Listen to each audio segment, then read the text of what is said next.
એક જ સવાલ છે, 17, 18 અને 19 ફેબ્રુઆરી જે વિઝા ઓપન થાય ને સાવનભાઈ, શું કરવું જોઈએ? અમારે એજન્ટ પાસે કરાવવી જોઈએ એપ્લિકેશન કે જાતે કરવી જોઈએ?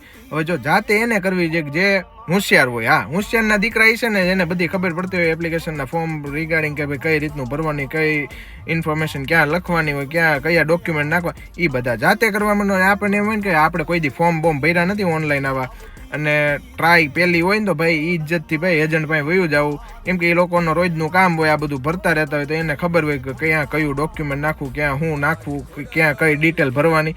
એટલે એની ફી લે. હવે એ ફી તમારે ભરવી ન ભરવી તમારી ઉપર છે. હું નથી કહેતો ભાઈ એજન્ટ પાસે કરાવો, તમારે જાતે હોશિયારના દીકરા એ બધા જાતે જ કરવાના છે. આ તો જે સવાલ તમારા મૂંઝવાય ને કે ભાઈ એજન્ટ પાસે કરાવી તો કઈ વિઝામાં સારું પડશે કે એ લોકો લગાડી દે, કોઈ એના કોઈના હાથમાં નથી. એ કે ને લકી ડ્રો જેવું હે ભાઈ, એકો દૂડી તીડી, જેને નીકળીને નીકળી, બાકી બધાને પાછું જે રાબેતા મુજબ ત્યાં જાવશું ને ત્યાં જવા મનવાનું છે.